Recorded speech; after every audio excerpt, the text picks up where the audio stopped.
Ooh, I guess we're going. Hey, what's going on, everybody? Hey, this is Frank, And I'm Sean. and this is season 2 preview of History in a Drink. So we're not really actually starting season 2 until next week. So this is kind of just a little teaser and an excuse for Frank and I to hang out and get together. Exactly. And prep for it. So Exactly. So we wanted to let you know what season 2 is going to look like. So season 1 was kind of like hodgepodge, and we all kind of just had a good time with it. So we decided to go with a theme for season 2, and we are going to have that theme as everything will relate to Florida somehow. the lovely state. Exactly. So the state where all the idiots come to, and you guys send all your trash. Yep. So The one that's shaped like a penis. Yeah, exactly. Yeah, that's that it. one too. Yeah. So The country's Wang. thanks for sharing that. Exactly. So we're going to do 10 episodes just like we did in season 1, and we will, as I said, tie them to Florida. But we thought we'd give you a little preview of it and do a little teaser with the history of spring training here in Florida. Oh, And it's baseball. actually, yeah, especially since baseball finally took off Yeah. again, and you're getting to watch it with no fans unless you paid to have your picture put in one of those stadiums. But it was really interesting because spring training has been around almost as long as baseball has. It started in the 1890s. Wow. And you had the baseball players back then couldn't live all year long on their salaries for playing baseball. So they actually had to have a real job, and to get them in shape, that's why they had spring training, is to get them back in baseball shape. And to get back and flowing and get used to it. And they obviously couldn't be doing that in Chicago or New York or Detroit or all the cities, where they had these extremely cold spring times. Yeah, especially back then, because almost all the teams were in the Northeast or the Midwest. There was And there were obviously no domes or no things. Everything was all open stadiums. Exactly. So they decided to come down here to Florida. Now they're going to try lots of other places too. What we see is the first real place they tried was Hot Springs, Arkansas. And there's actually a documentary called First Boys of Spring that came out in 2015, and it was on the MLB network about it. And it has video footage and stuff of what happened back then, and bringing these guys like Babe Ruth and all of that together. And actually, Babe Ruth gets recognized at one of the games down there by the Red Sox and gets picked up by the Red Sox because he hit 2 home runs in the game, but the second home run was 538 feet long. It went out of the ballpark and went into, what was the name of the place? Arkansas Alligator Farm and Petting Zoo. So you might be able to find that ball still in the lake there because it still exists today. But I thought that was really kind of a cool thing that they all went down there to do that. But we see it actually come to Florida in, what was the date? 1913. And there was 2 teams that came down here first. Any guesses? I would say the Red Sox. Good guess. Nope. Oh, how about the Yankees? Think of Sarasota, Ty, of where some of the big names in Sarasota came. That would be Chicago, I would Exactly. think. Chicago, okay. So which one? So that would have to be the White Sox. Well, interesting enough, they were called the White Stockings, Ah. and that was they're the modern day Cubs. Interesting. So, okay. and the other team is from my hometown of Cleveland, Ohio. And were so they the Indians in the day? They were the still Indians at that okay. point. When we first started seeing them come down here in the late 1800s, Cleveland was actually the Cleveland Spiders at the time. They had a whole bunch of different names before they finally settled on the Indians.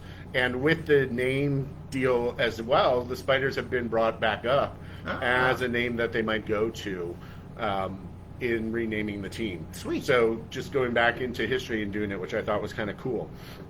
So what we saw is the teams played down here pretty much throughout the 19 teens into to today.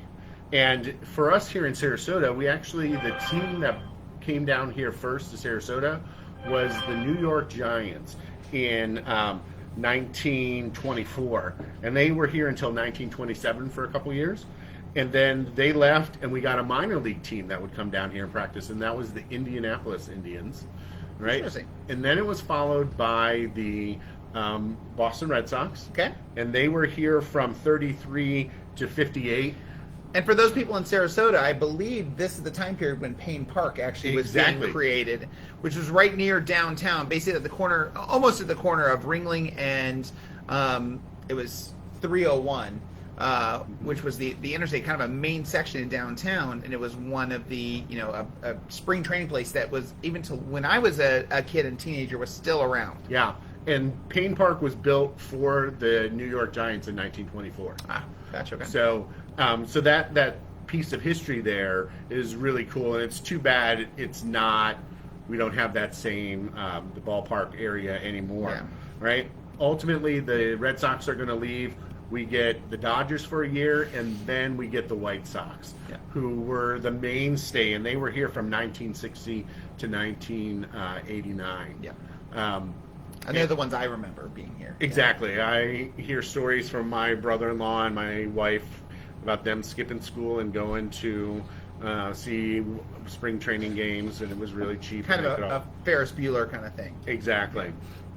And then our last team that we have had come back here are the Baltimore Orioles. Who we have currently now for Correct. spring training. Correct. So if you come down here, you can see them. But the thing that I thought was most fascinating is the owner of the Milwaukee Brewers, a guy named Veck, in 1947, was looking to expand his team, and he was in, I think, Jupiter, Florida, is where the Brewers had their spring training at the time, and he sat in the segregated section. Ah, And the police came and told him he had to leave, and he's like, "No, this is my stadium. I Yeah, can sit it's wherever wherever I I want." want." And it went all the way up to the mayor of the town, who finally backed out when Veck said, "I'll just take my team and go somewhere else, and you won't get the revenue from it." He eventually will sell the team, the Brewers, and he'll buy the Cleveland Indians. And he is going to move the Indians out of Florida and move them to Arizona and start the Cactus League. And the real reason he did it is because he saw what was going on with racism And in segregation segregation time, yeah. in Florida, and he wanted to start bringing black baseball players onto his team. And he is going to buy the Indians, take them out there, and he's going to hire Larry Doby, who's going to be the second African American to play in the major leagues and the first one to play in the American League. So I thought that was really fascinating when we look at it, because Arizona didn't have those same kind of segregation laws Right. out there. And then today, what we have is the two leagues. You have Grapefruit and Cactus League. And they're split evenly, 15 teams in each. The bulk used to be here in Florida. We used to have 22 of the 30 teams, but they decided to even it out, and 7 teams moved out there. Sadly for me, the Indians used to be in Winter Park, and that would have been awesome for me to be able to go and see them, but they're out in Arizona again. yeah.